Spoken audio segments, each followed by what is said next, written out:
রবিবার বামেদের এই ব্রিগেড সমাবেশ ইতিমধ্যেই একে একে মিছিলও আসতে শুরু করেছে বিভিন্ন জায়গা থেকে, 7 থেকে 8টি জায়গা থেকে, প্রান্ত থেকে, অন্তত শহর থেকে এই মিছিল আসবে বলে জানা যাচ্ছে। সবকটা ছবি আপনাদের দেখাবো, কারণ ইতিমধ্যেই বামেদের এই ব্রিগেড মূলত 26-এর নির্বাচনের আগে বামেদের ব্রিগেড থেকে আজকে তারা কি বার্তা দেন সেটাও অন্তত বিশেষভাবে নজর। একদম শেষ মুহূর্তে যে প্রস্তুতি সেটা প্রায় পাকা হয়ে গিয়েছে। সিপিএমের 4টি শ্রমিক সংগঠনের তরফে কৃষক সংগঠন, এই মুহূর্তে আমি সরাসরি নজর রাখবো একেবারে ব্রিগেডের মঞ্চ থেকে। শান্তনু সাহা আমাদের সঙ্গে রয়েছেন। শান্তনু, সুপ্রভাত জানাই, সঙ্গে এটাও জানার চেষ্টা করবো একদম আজকে লাল ঝান্ডার মিছিল, লাল ঝান্ডার যে ব্রিগেড, কারণ একেবারে বামেদের 4টি শ্রমিক শ্রেণীর তরফ থেকে ব্রিগেড সমাবেশের ডাক দেওয়া হয়েছে।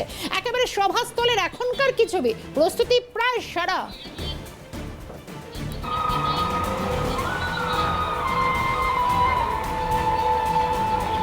দেখো শর্মিষ্ঠা, তোমাকে সুপ্রভাত জানাই। এবং লাল ব্রিগেড যেটা বলা হচ্ছে বারবার করে, লাল ব্রিগেড এবং 26-এর আগে এই যে ব্রিগেড, 25-এ ব্রিগেড এবং আজ যে ব্রিগেড, সেই ব্রিগেডের মঞ্চ বাঁধা কিন্তু ইতিমধ্যেই হয়ে গিয়েছে। এবং শুধু তাই নয়, কর্মীরা কিন্তু গতকাল রাত থেকেই আসা শুরু করেছে এবং আজও কিন্তু কর্মীরা আসছে এবং ধীরে ধীরে যারা মঞ্চের একেবারে ভোরবেলা এসছেন তারা একেবারে মঞ্চের সামনে তারা এসে এখানে জায়গা নিচ্ছেন যাতে নেতৃত্বের বার্তা শুনতে পারেন। এবং তাদের কিন্তু গতকালই এদের সঙ্গে কথা হচ্ছিল, আবারও কয়েকজনের সঙ্গে আমরা কথা বলার চেষ্টা করবো। আমার চিত্র সাংবাদিক সোনাইয়ের সঙ্গে একটু নিয়ে যাব, একেবারে যারা রয়েছেন এখানে কর্মীরা রয়েছেন তাদের সঙ্গে একটু কথা বলবো আমরা।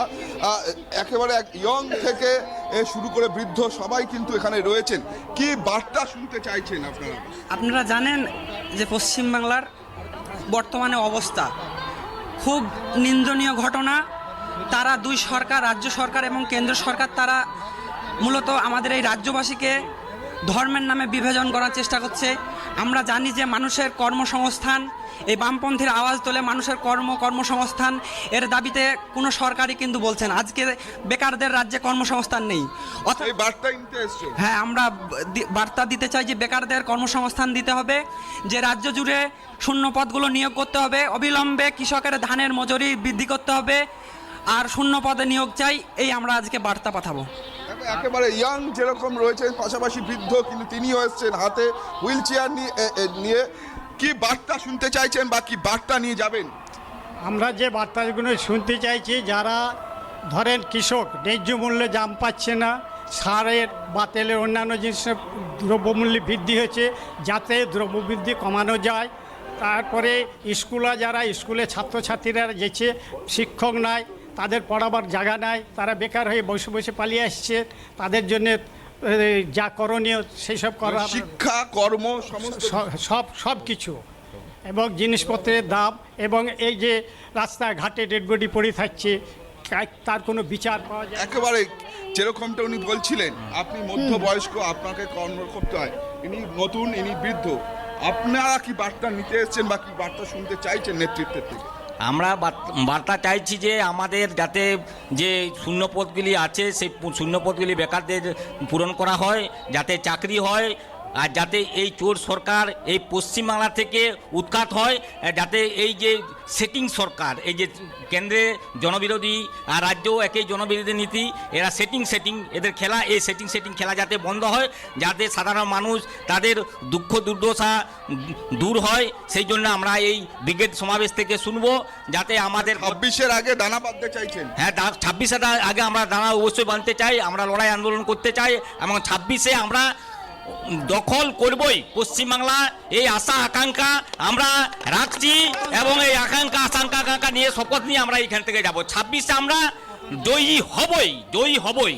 দেখো শর্মিষ্ঠা, যেরকম তারা জানাচ্ছেন একেবারে এবারে ব্রিগেডের মঞ্চ থেকে অন্তত একদিকে যেরকম তারা মেহনতি খেটে খাওয়া মানুষ যারা কথা বলবেন, অন্তত যারা যে বার্তা শোনার চেষ্টা করবেন, সেদিকে আশায় তাকিয়ে রয়েছেন। 26কে লক্ষ্য করে অন্তত আজকে আমাদের ব্রিগেড কোন দিকে নজর যায় সেদিকে তো অবশ্যই আমাদের নজর থাকবে। আমি বিভিন্ন প্রান্ত জায়গা থেকে ইতিমধ্যে মিছিলগুলো আসবে, আমি অবশ্যই যাব। আমাদের সঙ্গে দুর্গাপুর থেকে রাজেশ সেনগুপ্ত রয়েছেন, আমাদের সঙ্গে বিদেশ রয়েছে ঝাড়গ্রাম থেকে, এবং অবশ্যই হাওড়া স্টেশনে যেখানে ইতিমধ্যে একাধিক আমাদের এই মিছিল আসতে শুরু করেছে। অভিরূপা রয়েছেন সেখান থেকে, অভিরূপার কাছ থেকে শুরু করি। অভিরূপা, হাওড়া স্টেশনে তুমি রয়েছো, ইতিমধ্যে বিভিন্ন জায়গা থেকে একে একে গত রাত থেকেই কিন্তু মিছিল আসতে শুরু করেছে, ঠিক এখনো পর্যন্ত ছবিটা কি হাওড়ার?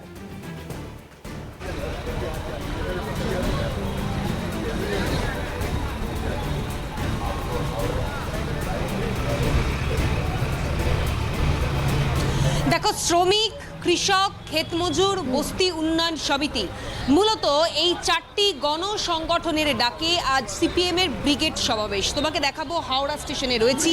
হাওড়া স্টেশন চত্বরে ইতিমধ্যেই সিপিএমের যে ক্যাম্প, সেই ক্যাম্প নজরে আসছে। ক্যাম্পে ইতিমধ্যেই কর্মী সমর্থকেরা আসতে শুরু করেছেন। বেলা 1:30টায় একটা বড় মিছিল হাওড়া থেকে ব্রিগেডের উদ্দেশ্যে রওনা দেবে। যেটা মূলত আজকের ইস্যু, সেটা হলো প্রথমত একদিকে যখন চাকরি দুর্নীতি, অন্যদিকে মেহনতি মানুষের দিকে বা তাদের রুটি রুজির প্রশ্নের দিকেই কিন্তু এবার আলিমুদ্দিন স্ট্রিট নজর দিতে চেয়েছে। এর আগে আমরা দেখেছি যুব সংগঠনের ডাকে ব্রিগেড সমাবেশ হয়েছিল গত বছর, কিন্তু এবছর মূলত মেহনতি মানুষ, যারা খেটে খাওয়া মানুষ, তাদের রুটি রুজির প্রশ্নে এবং অবশ্যই পশ্চিমবঙ্গে চাকরি দুর্নীতি, সেই বিষয়গুলোকে ইস্যু করে এবার পথে নেমেছে আলিমুদ্দিন স্ট্রিট। মূলত শহর কলকাতার বিভিন্ন প্রান্ত থেকে 7টি মিছিল এগোবে। কোন কোন জায়গা থেকে মিছিল রয়েছে? হাওড়া রয়েছে, শিয়ালদা রয়েছে, মৌলালি রয়েছে, রামলীলা ময়দান রয়েছে, পার্ক স্ট্রিট রয়েছে, রবীন্দ্র সদনের মতো বিভিন্ন জায়গা থেকে মিছিল এগোবে ব্রিগেডের উদ্দেশ্যে। মূলত হাওড়া থেকে যে মিছিল দুপুর 1:30টার সময় বেরোবে, সেই মিছিলে যারা কর্মী সমর্থকেরা আছেন তারা মূলত বর্ধমান, হুগলি, মূলত হাওড়া জেলা, মেদিনীপুর, বিভিন্ন জায়গা থেকে তারা ধীরে ধীরে আসবেন। যারা রয়েছেন একটু কথা বলে জানার চেষ্টা করব। একটু কথা বলছি আপনাদের সঙ্গে। আপনারা সকাল থেকে ক্যাম্প তৈরি করেছেন, বহু মানুষ আসবেন। বেলা 1:30টায় আপনারা মূল মিছিল নিয়ে পৌঁছবেন ব্রিগেডের উদ্দেশ্যে। কি বলবেন, মানে 26-এর নির্বাচনের আগে আজকের এই ব্রিগেড যথেষ্ট তাৎপর্যপূর্ণ এবং মূলত আপনারা মেহনতি মানুষের কথা ভেবে এই ব্রিগেড সমাবেশের আয়োজন করেছেন। কি বলবেন, আজকের এই ব্রিগেড থেকে কতটা আশাবাদী, ভোট টানতে পারবে আগামী বছর 26-এর বিধানসভায়? এই ব্রিগেডের প্রশ্নটা ভোটের নয়, এটা হচ্ছে মেহনতি মানুষের ওপর তাদের রুটিরুজির প্রশ্নে যে আক্রমণ, চূড়ান্ত আক্রমণ দিল্লির সরকার এবং আমাদের রাজ্যেও নামিয়ে নিয়ে এসেছে, তার বিরুদ্ধে মানুষের অধিকারের লড়াই, অধিকার অর্জনের লড়াই। এখানে শ্রমজীবী মানুষের কাজের প্রশ্ন, কৃষকের ফসলের দামের প্রশ্ন, এইগুলো হচ্ছে মূল গুরুত্বপূর্ণ। তো গোটা পশ্চিমবাংলা জুড়ে মেহনতি মানুষ তাদের দাবি অধিকারের জন্য লড়াই করবার জন্য ব্রিগেডের মাঠে সামিল হচ্ছে। তো কাল থেকেই সব লোকজন আসছে। কালকে আমাদের দুপুর 2টো থেকেই ক্যাম্প শুরু হয়েছে, রাত্রিরেও এসছে, বিক্ষিপ্তভাবে রাতেই চলে গেছে সব। রামলীলা ময়দানের ওখানে স্টেশনেও প্রচুর মানুষ ছিলেন, ভোরবেলা থেকে লোক আসছে। কিন্তু আমাদের এখানে মূল মিছিল হাওড়া থেকে, যারা শিয়ালদা থেকে মিছিল আসবে, হাওড়া থেকে মিছিল যাবে, এমনি পরিবহনে করে যাচ্ছে, প্রচুর বাস, গাড়ি ফাড়ি এসব যাচ্ছে। কিন্তু আমাদের হাওড়া থেকে মূল মিছিল যাবে হচ্ছে যে জেলাগুলো হাওড়া স্টেশনে ট্রেনে করে আসবে, সেই সম্মিলিত মিছিল আমরা 1:30টার সময় এখান থেকে ছাড়বো। কোথাও কোনো পুলিশি বাধা? একেবারে অভিরূপা, একটু সঙ্গে থাকো। অর্থাৎ তারা 1:30 থেকে 1:30 নাগাদ মূল মিছিল নিয়ে তারা যেরকম ব্রিগেডের উদ্দেশ্যে রওনা দেবেন। বিদেশের কাছে যাবো, ঝাড়গ্রামের ছবিটা জানবো। বিদেশ এই মুহূর্তে দাঁড়িয়ে ঝাড়গ্রাম থেকে মূলত কটা মিছিল এই মুহূর্তে এখনো পর্যন্ত ব্রিগেডমুখী হলো? বাকি মাঠে নিজেদের সুবিধে মতো জায়গা সংগ্রহ করুন।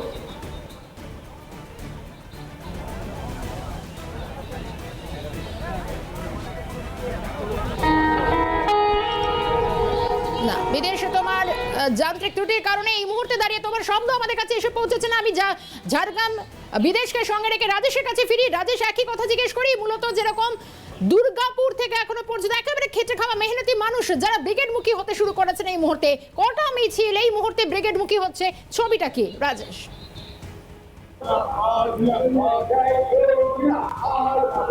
সবিস্তার জানি রেখে এই মুহূর্তে আমরা দুর্গাপুর স্টেশনে দাঁড়িয়ে রয়েছি এবং এখানে কিন্তু সহায়তা ক্যাম্প, অর্থাৎ যে যারা বামকর্মী সমর্থকরা যারা যাচ্ছেন ব্রিগেডমুখী হচ্ছেন, তাদের জন্য সহায়তা ক্যাম্প খোলা হয়েছে এবং এখনো পর্যন্ত দুর্গাপুর থেকে প্রায় 20 থেকে 25টার মতো বাস ব্রিগেডমুখী হয়েছে এবং দুর্গাপুর স্টেশন থেকে কোলফিল্ড, মৌরাক্ষী, মুম্বাই মেল এবং আরো বেশ কয়েকটি ট্রেনে কিন্তু ব্রিগেডমুখী হচ্ছে বামকর্মী সমর্থকরা। আমরা একটু কথা বলে নেওয়ার চেষ্টা করবো তাদের সঙ্গে যে আপনারা এখানে সহায়তা ক্যাম্প খুলেছেন, কি বার্তা দিতে চেয়েছেন?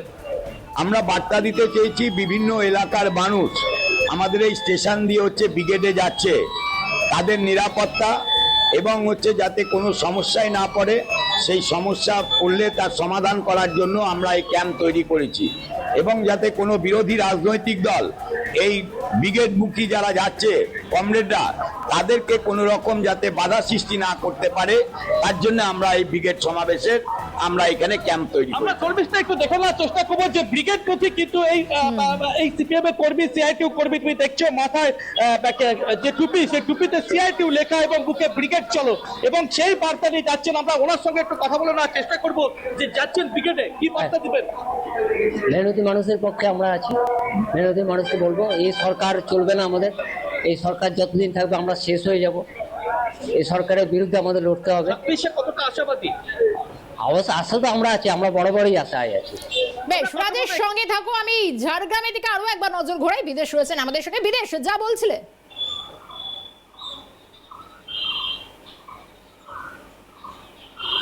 একেবারে শর্মিষ্ঠা, প্রথমত বলি যে গতকাল থেকেই দেখা গিয়েছে ঝাড়গ্রামে রাত্রেবেলায় যে সমস্ত প্রান্তিক এলাকার মানুষ তারা কিন্তু বাসে করে, ছোট প্রাইভেট কারে করে কিন্তু রীতিমতো কলকাতার দিকে উদ্দেশ্যে রওনা দিয়েছে ব্রিগেডের জন্য।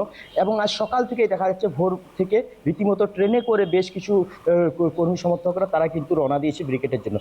ঝাড়গ্রাম জেলা জুড়ে যেভাবে দুর্নীতি থেকে শুরু করে শ্রমজীবী মানুষ যে সমস্ত বঞ্চনার শিকার হয়েছেন তারা কিন্তু এবার সরব হয়েছে। গত বছর যেভাবে ব্রিগেডের লক্ষ্য করা গেছিল, সেক্ষেত্রে কিন্তু এবারে ঝাড়গ্রাম জেলায় বেশি উচ্ছ্বাস লক্ষ্য করা গেছে মানুষের মধ্যে। কারণ সামনে রয়েছে যেহেতু বিধানসভা নির্বাচন, এবং বিধানসভা নির্বাচনের আগেই সরব হয়েছে বাম শিবির। রীতিমতো এবারের এই ব্রিগেডে যে কি বার্তা পান তার জন্যই কিন্তু তারা সেই ধীর আগ্রহে তারা এগিয়ে গেছেন। এবং যেভাবে এলাকার মানুষ, যেভাবে পিছিয়ে পড়া মানুষ যেভাবে সমস্যার সম্মুখীন হয়েছে, যেভাবে দুর্নীতিগ্রস্তদের মুখে পড়েছে, যেভাবে সমস্যার সম্মুখীন দিনের পর দিন বেড়ে চলেছে, সেক্ষেত্রে কিন্তু এবারে তারা সরব হয়েছেন এবং এই সরকারের বিরুদ্ধে রীতিমতো কিন্তু লড়াই করার একটা উদ্যোগ নিয়েছে এইবারে বাম শিবির। রীতিমতো সকাল থেকেই সেই ঢল দেখা গেছে বিভিন্ন এলাকা থেকে, নয়াগ্রাম, সাকরাইল, বেলপাহাড়ি, লালগড় থেকে শুরু করে বিভিন্ন জায়গার মানুষ কিন্তু রীতিমতো রওনা দিয়েছে ব্রিগেডের উদ্দেশ্যে।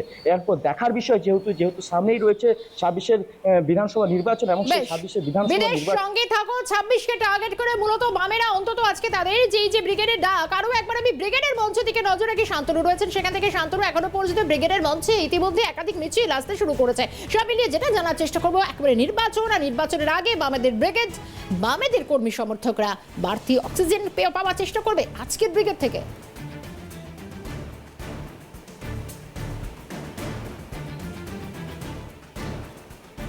শর্মিষ্ঠা, তোমাকে জানিয়ে রাখি যেরকমটা কিন্তু বাম কর্মী যুব জানাচ্ছিলেন যে মেহনতি মানুষের স্বার্থে কিন্তু এই ব্রিগেড, মেহনতি মানুষের জন্য এই ব্রিগেড, ছাত্র যুব বেকারদের জন্য কিন্তু এই ব্রিগেড। সেই ব্রিগেডে কিন্তু বিভিন্ন জেলা থেকে কিন্তু ইতিমধ্যেই আসতে শুরু করে দিয়েছে। পুরুলিয়া থেকে বেশ কয়েকজন এসেছেন, তাদের সঙ্গে একটু কথা বলবো। আপনারা পুরুলিয়া থেকে এসছেন, কবে এসছেন? আজ সকালে চলে এসেছেন। কি বার্তা মূলত নিতে চাইছেন আপনারা বা শুনতে চাইছেন? এই ব্রিগেড মূলত মেহনতি মানুষের ব্রিগেড। এই ব্রিগেড থেকে আমরা ডাক পাঠাচ্ছি যাতে আজকে পশ্চিমবাংলার বুকে আমরা সবাই দেখতে পাচ্ছি, না ছাত্ররা, না যুবরা, না কৃষকরা, না শ্রমিকরা, কেউ ভালো নেই। কেন বলছি এই কথা সেটাও বলে দিচ্ছি। যদি আমরা বলি ছাত্রদের কথা, স্কুলগুলোতে আপনারা জানেন 3রা এপ্রিল 26,000 শিক্ষক বাতিল। স্কুলগুলোতে আগেই বেহাল অবস্থা ছিল, আজ পড়াশুনোর অবস্থা আরও খারাপের দিকে। এবং যে ক্ষেত মজুর সে তার বেতনটা ভালোভাবে পাচ্ছে না, যে কৃষক তার কৃষি ফসল যেটা তার দাম পাচ্ছে না ন্যায্য, যে শ্রমিক তার মজুরি পাচ্ছে না, যাতে করে সমান সবাই পশ্চিমবাংলায় বাঁচতে পারে, তার জন্য 26-এর ইলেকশনে আমরা বদল চাইছি। একেবারে কিন্তু একেবারে শান্তনু আমাদের নজর থাকবে। আর বামেদের মূলত আজকে এই যে